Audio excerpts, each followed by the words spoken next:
What's up, everybody? Hey. So we are just beginning.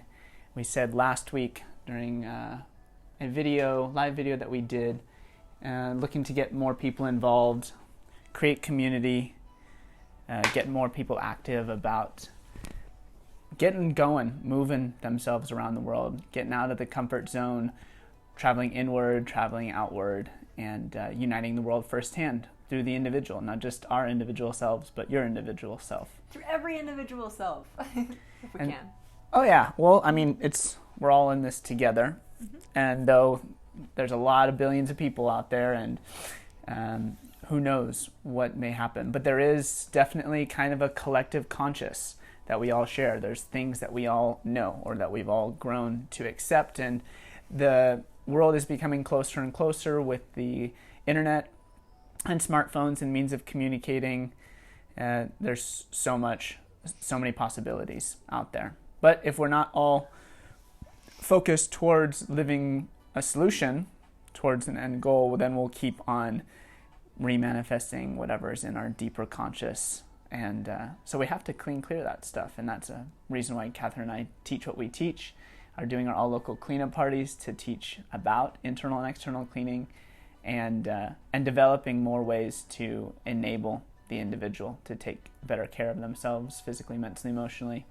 And last week we discussed that what we were going to do this week is talk about how it all began and talk about the Academy of the Hart Pyramid that I had received in a vision. And by a vision, I don't mean anything in particular. I didn't do anything special. I was completely sober. It wasn't my own imagination. I do have an active imagination, but it wasn't like that. I was walking across the footbridge over the Rogue River in my home city of Grants Pass, Oregon, with my friend Alicia. And for no particular reason, this was sometime in 2015, I believe, and no particular reason, all of a sudden, in full detail, into my third eye, into this mind's eye, as clear as day, is the strangest thing, much like a dream, but even more real than that, because I was awake having it. My mind wasn't wandering. It was just all of a sudden I could see it, feel it in full detail as we're walking across this footbridge into the Reinhardt Volunteer Park. And I saw, coming down from the sky, a 3-story pyramid made out of glass, and it was rotating. It was coming down from the clouds, and I could see that it was going to land right in the middle of the primary baseball field that they have there. And as soon as it landed, boom, into my mind, full details, full ground plan. It was like I had visited 1,000 times. I could see it. I could describe every single detail of it. And we'll soon be designing the blueprints for it, which won't be too hard. We've just been waiting for the right time. And we were going to do it in Palenque in southeast Mexico, but they were closed. The ruins were closed. We even thought about going back up there and sneaking in, but it didn't fully resonate. So the plans are coming. You can see on the Academy of the Heart Facebook page the 2 original drawings up. I'll pull it up and I'll show it on the camera. Yeah. So this pyramid is going to be a school, a performance hall, a facility for healing, a healing facility, a healing center, all free to the public. Now, I don't know how the funds are going to be generated. A lot of people don't believe this because they feel it comes down to dollars and cents, or like, how are you going to pay for all this? How is it going to be free? Well, one way that it's going to be free is once it's developed, it's going to be completely volunteer-based. So yes, we can agree that everything has a cost. It doesn't necessarily have to have a dollar amount cost, but in order to keep things going, it needs to keep being reinvested in. Catherine's got a picture of it. Yeah, I have a picture. This is the first drawing, right? No, that's the second one, actually. You'll find this on the Academy of the Heart page. Let's see if we can... I don't know if the phone's going to focus in on it so well. We'll include some of the pictures again. So the entire facility will be volunteer-based. It'll be generating just the people that it needs in order to keep the facility running 24/7, or as close to 24/7 as possible. It will be using means of renewable energy, both already developed as well as experimental experimentary. I know from research that the actual pyramid shape, if designed just right, will be an energy generator in and of itself. It pulls water towards it. There could be the potential for an actual water generator or a dam generator underneath the pyramid.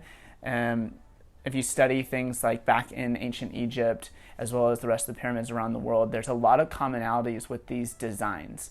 And there's a lot of speculation that these were, of course, not just tombs, but potentially energy generators, either to generate energy for entire cities and or potentially the capacity, not even potentially, the capacity to direct your soul energy or your subtle energy body out into space, because they were very, very focused on the afterlife. Not saying that this particular three-story black glass pyramid is going to be focused on that primarily, but they're on the second level of it, at the level in which the energy is highest, where the king's chamber would be, like in the Great Pyramid in Giza, which I meditated alone in shortly before, like a year or two before this vision came to me on a birthright trip to Israel. I went into Egypt during the 2013 revolution that they're having. The whole place was clear of tourists, nobody really around, and I got the opportunity to be inside that giant pyramid, and it is huge, by the way. If you haven't seen it, pictures do it no justice, video do it no justice. When you get there and see it, it's like insane. Mankind, or beyond mankind, designed a mountain. It's nothing short. It's a mountain. And it's a tool. It's a stargate. I experienced it for myself inside the king's chamber, in the king's sarcophagus, which fit me perfectly. I could experience... Anyway, that's for another story. A couple years later, after this experience, completely unrelated, walking across the footbridge to the Reinhardt Volunteer Park, also known as the All Sports Park in Grants Pass, received this vision. And it was so real. It was like I knew that it was going to happen. I knew that this was going to come into being. I don't know how that I know, but sometimes your intuition, your gut feeling, your whole being feels so strongly to this that you will just allow yourself to pursue this seemingly very huge, maybe even impossible goal, because it's like you've already seen into the future that it exists and you're just walking into it. That's a part of the thing that will be taught there, is the interconnectivity of the different dimensions of past, present, and future, and understanding how time isn't just linear. And so we're discovering on this drive around the world, because after I saw this, I'm like, how am I ever going to generate the funds to be able to build this place, let alone let it keep running consistently for free for everyone on Earth forever? And I was a traveler. I am a traveler. And I had been to almost a couple dozen countries at the time. And I knew that I wanted to travel more, and I wanted to figure out how I was going to travel consistently and be able to go into cultures and adapt to them completely. Because all of my other previous travel, though they were substantial from a few weeks to a few months, was never quite enough to really become part of the culture, learn the language, adapt to the environment, adapt to the ways of living. I did as much as I could. I was really a go-getter, very outgoing, met the people, explored as much around these places as possible, but still it's one flight there, one flight home in a few weeks to a few months. Not really that much to consider myself really understanding of that culture. So I decided that I would go around the world and find a way to adapt to every single culture, and for myself, as well as for interconnecting the world and generating the funds needed to develop this Academy of the Hart Pyramid, would go around the entire planet in one go. Give myself enough time. I figured about 4 to 6 years is what I gave myself. And so I went through drawing out the plans of how I was going to design the next 10 years of my life with the business, with this Academy of the Hart School, and then an empathinity New Age monk training regimen, which would be something that would be more structured at the Academy of the Heart, not required from the public. Like, people from the public can come and attend classes, get free healings, see the performances, enjoy the garden that's going to be outside of the amphitheater. But there would be a training regimen also for people who wanted to actually devote themselves to a practice and find their highest potential, discover their highest potential. So I drew all this out. I sold some things. I got rid of my car. I had a brand new car, and I put it into buying a motorcycle. I got a 2011 650cc Kawasaki KLR dual sport, and by dual sport, it means on and off road. So it's kind of like a big street legal motorbike. And I bought that. Had to take a leap of faith. It didn't make any sense for me, but I just knew I had to announce to myself and the universe and everyone around me that this was going to happen. So on Thanksgiving Day, 2017, I took a leap of faith and I left. I just got up and left. There was some unfinished business that I needed to tend to still, but at the same time, I just felt like I need to go, I need to get out, and I need to put my foot down on this now. And so I took off and I started heading towards Mount Shasta. I went all the way through California. I went into Mexico and went through some trials and tribulations on the way and got rained on hard, and got to experience what it's like for long distance motorcycle riding. I'd ride even up to 400 or 500 miles in a day. And I made it all the way down to San Carlos Suemas, down just a little bit into Mexico, not actually super far, but like 4 or 5 hours into Mexico. You crossed through California. Yeah. No, I went through California into Arizona. I went through Yuma in Arizona because that's where I had gone into Mexico before. Cool. And it was super easy. Like I had told you the stories. Mm-hmm. Super easy to get into Mexico from there. And I had connections in Yuma so that I had a place to kind of get ready to go. Mm-hmm. And so once I got into Mexico, landed in San Carlos Suemas, which is on the coast, on the, I believe it's this, in the Baja Peninsula, the opposite side of the Baja Peninsula.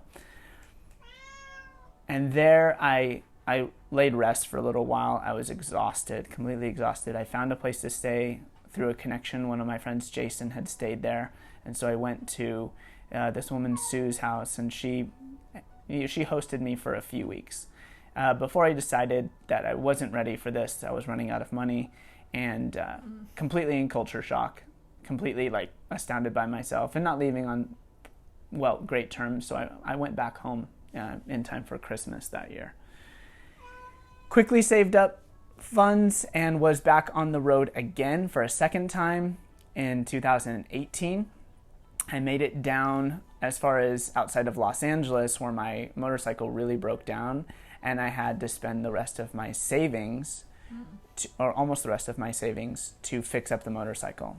And then from that, I had either enough money to return home safely or to continue on to Sedona, Arizona, where I had heard that there was a yoga festival happening. So, of course, I took the leap of faith. Yeah, I already knew, I wasn't going to retreat home. I was going to give this my all. And went into Sedona, Arizona, which, if you haven't heard, is an incredibly magical place. A lot of vortex energy, insanely high vibing, but also very chaotic because of the amount of traffic. It's a town of 10,000 people that receives 3 to 4 million tourists a year. And so depending on the season, depending on the time, it can be very desolate and empty or incredibly busy with all the roads and everything backed up. And I experienced it all.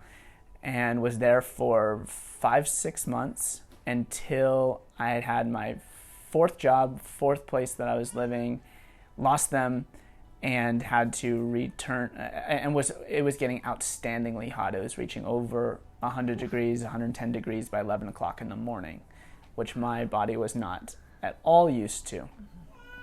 And so I returned back home once again and decided I got to figure this out, and I got to figure out a way to fund this and make money as I go so that I can keep taking care of myself, keep taking care of the rig so I don't have to stop. Mm-hmm. Because the way that I was doing it, I can't afford to take weeks and months, at least in the places that I don't want to necessarily, but go to the places where I feel like I would be best implemented myself and the community together in order to adapt. And so Catherine and I met in 2008, 19. So like a year or a year and a half or so after I got back. Was still talking about it, was working at the Unity Open Heart Center, as we named it while I was there. And that has another whole story in and of itself. And I knew that I was supposed to be there. I'd never been part of a congregation before, but because there were a lot of ties between what I perceived as truth and what the Christian, more dogmatic beliefs were, because I never really agreed with religion or dogma. But this church, Unity Church, had something special. And so I invested myself in it. I actually treated it like a full-time job without getting paid, of taking care of the place, of getting as much energy flowing inside and out of it as possible. And Catherine met me looking for yoga classes. I was teaching yoga classes there. And so she reached out to me. Mm-hmm. And then on our first meeting, you shared about going around the world and the Academy of the Heart and everything. Like, Jesse was really spirited, really enthusiastic to share his story and his future story with someone new who was wide-eyed and curious about it. So I fell in love with his story, and then I fell in love with him because his story is like super parallel with where I was already starting to head, and what I was doing with my life was starting to arrange it in a way where I could make money and travel simultaneously. And I was going to do that whether I met Jesse or not. So when we did meet and he shared his story about traveling the world, it fell into perfect alignment with mine because I was already taking steps. I was also healing myself. I was in the process of a healing journey. But it fell into perfect alignment. I kept saying divine timing, like at the Unity Open Heart Space, I remember. Mm-hmm. And so about the Academy of the Heart, though, there was one night where Jesse and I stayed. We stayed at a friend's house. I was with a different partner at the time, and we had a friend who invited us over for New Year's. No. It was like a Christmas. It was before New Year's. A few days before New Year's, we did a concert. There was a concert that we went to in Grants Pass, and then Shelly, our friend, invited us over because her parents were out of town. So she invited us over to her parents' house to stay the night, and we ended up not getting much sleep because we were enthusiastically talking about our life stories and getting really into everything. And Jesse was sharing about the Academy of the Heart beforehand. He didn't realize that Shelly's house was right next to where the Academy would be. Right outside. Like, I remember waking up the next day because we stayed the night. Mm-hmm. And then the next day going out into the backyard. And we were talking about the Academy of the Heart, talking about the pyramid and where it was going. And I was like, wait a minute. And I looked over the fence. It was a pretty dense fence, tall wood fence. And I got up and peered over. I'm like, oh my God, the pyramid is going to be right there. Like in a straight line, 100 meters outside of this was exactly where I saw the Academy of the Heart pyramid come down into the baseball field at the Reinhardt Volunteer Park. His certainty in this, after such an impactful and intimate night as friends, it was just that at the time. But there was still clearly a loving connection, and we were all sharing inspiration and energy. And after a long night, we didn't get much sleep. We woke up early too, and Jesse was like, "It is gonna be right there." And his energy about that, his certainty, I totally remember that. And after the whole night with the open-mindedness and everything that was being shared between everyone, my mind was completely blown open. And when he was like, the pyramid is going to be right there, I could see it. I could see it right there because of his certainty and his capacity to communicate what he was also seeing internally. I was able to see it because him and I were connecting on a telepathic level like no other throughout that whole night. And with that next morning storyline, we were like, let's go on a walk. I remember we were so close to the Reinhardt Volunteer Park that we decided to go on a morning walk and go over there. And I was so drawn into seeing more and knowing more and being in that space where he was speaking about the Academy of the Heart going to be. And we walked over there, and I remember feeling like I was in a complete daze. Just so captivated by it's coming closer. I can see the pyramid coming closer in space as we're walking towards it. And when Jesse pointed at the field that it was going to be in, I couldn't help but stop and it stopped me in my tracks. I could see it too. It was like it was there, but it wasn't there, if that makes sense. Like I could see it, but not with these eyes.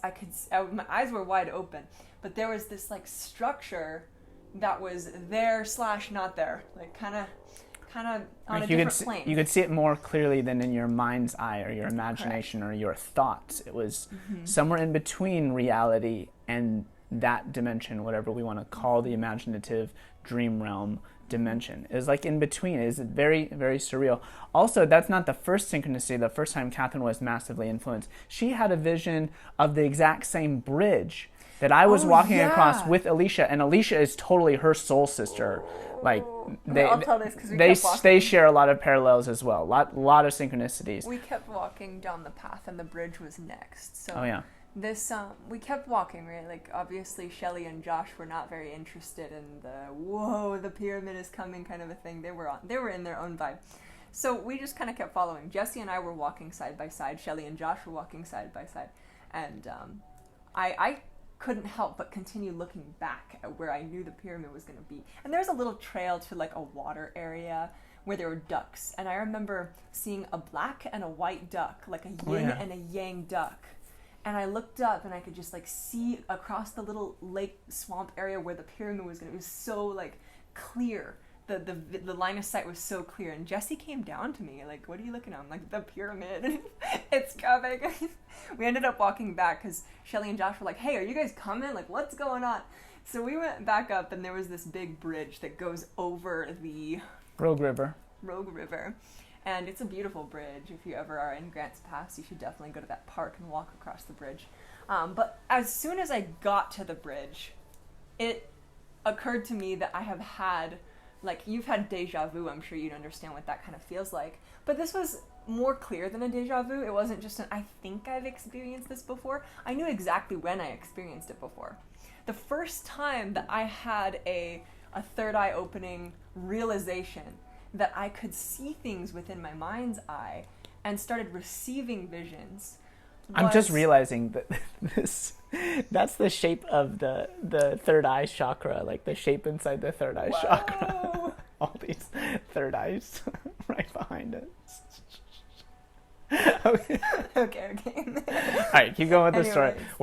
We're getting through this. This is all of it in a nutshell. So if you want to learn more is coming, though. Please also ask questions or any speculation that you like. We're totally an open book, but This is like a big condensed the last 7 years and last 3 years with us, all condensed down into, I don't know, this 10-ish, 15-ish minute video.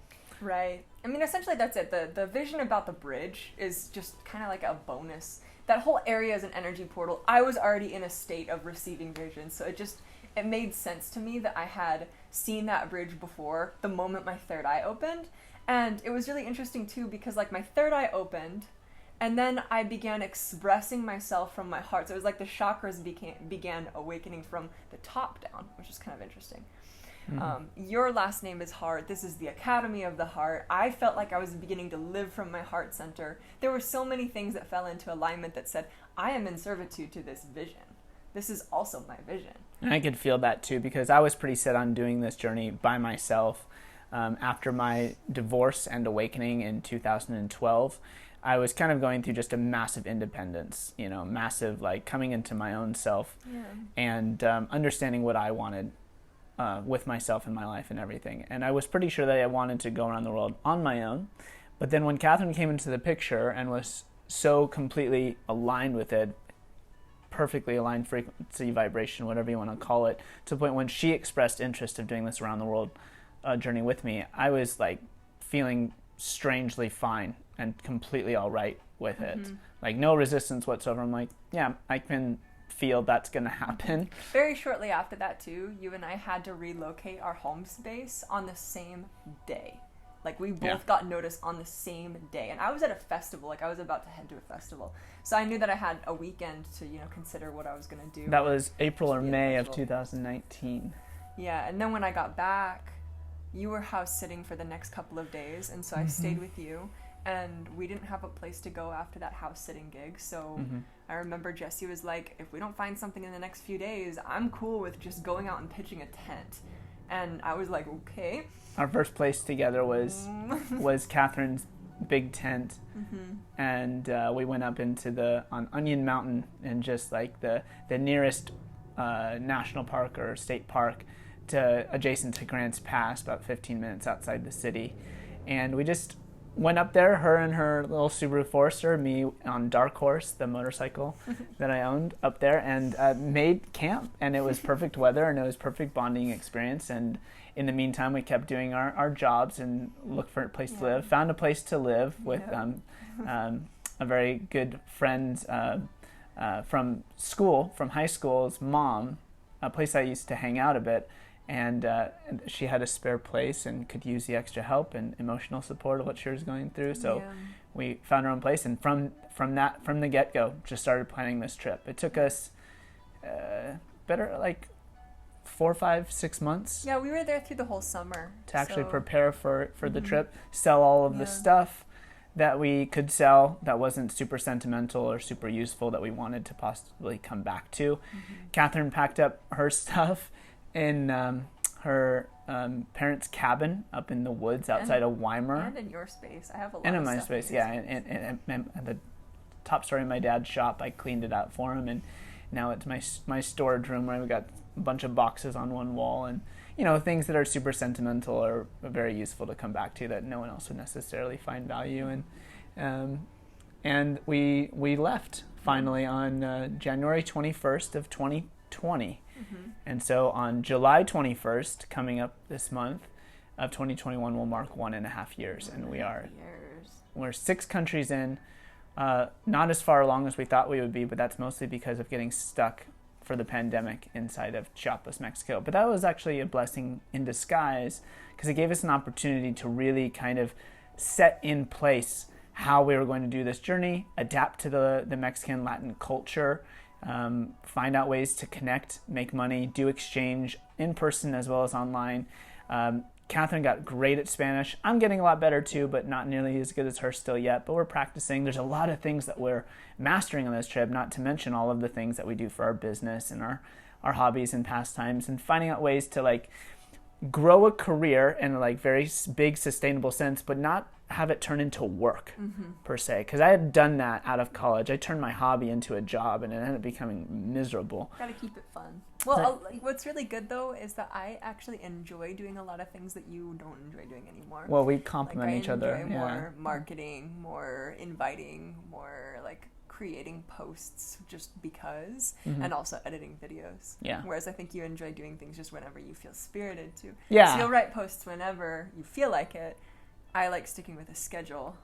I think it complements each other really. It was perfect. I was meant to be on this trip. Of course, yeah.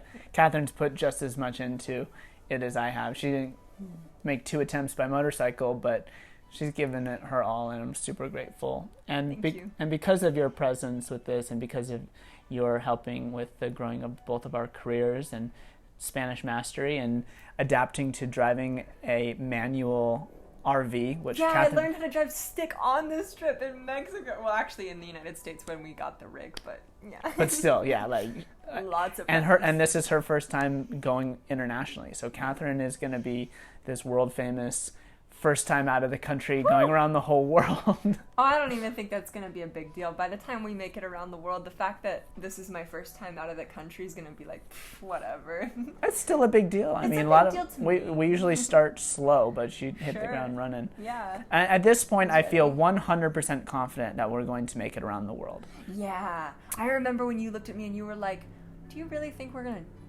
it? Do you really think that we're going to go around the whole world? There's of course challenges and moments where you feel like, really, is this really happening? Is this really going to happen? Are we going to be able to follow through?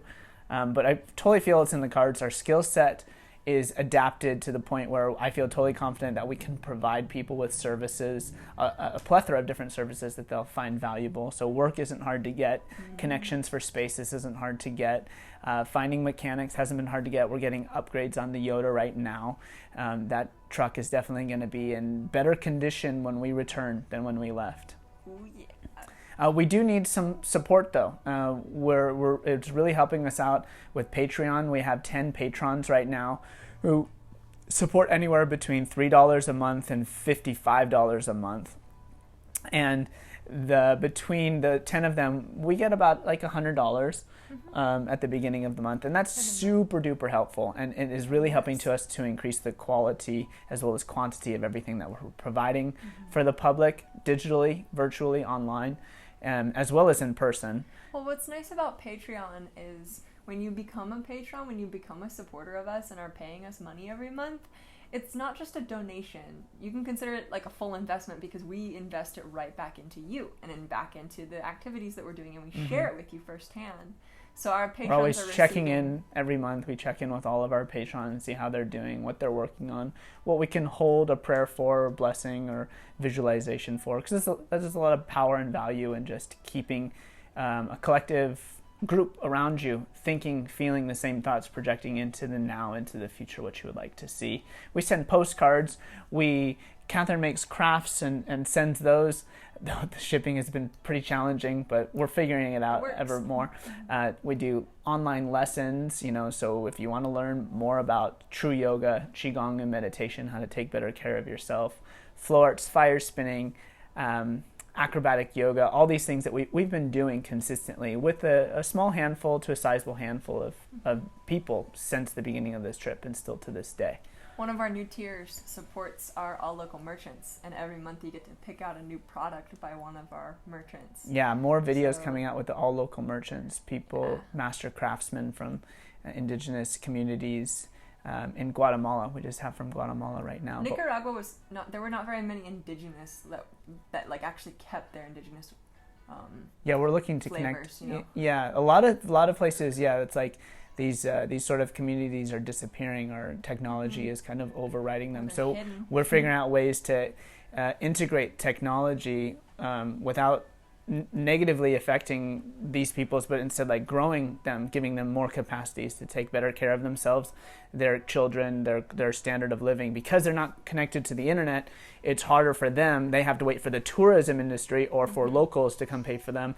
Whereas if they connect to the internet, they would have such a wider range audience and the capacity to charge possibly more, but still give the person on the other end a really good deal, because this stuff is just like crazy quality.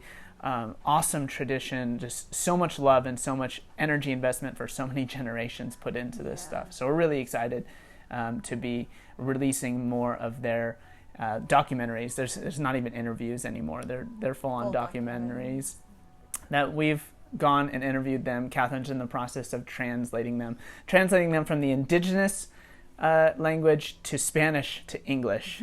So we can put it on there so that everybody understands what they're saying. And we should do another video like this and dive into all of the all local projects. Yeah, there's a few all local projects. Because we're getting quite tangenty with this one. Yeah, this is the Academy of the Heart. If you've stuck around, if you've watched this video, we really appreciate your time and attention and energy. Do leave a comment, even though this is a live video. You can ask questions, reach out to us. Appreciate expressing any sort of support, any sort of critique, even if there's easier ways that you feel we could reach a wider range of audience. That's our primary focus right now. So if you have some perspective, or if you have a wider audience and feel like volunteering and helping us out, that'd be massively appreciated, and would really help us out, because we're getting by. The universe provides always enough, plus a little extra.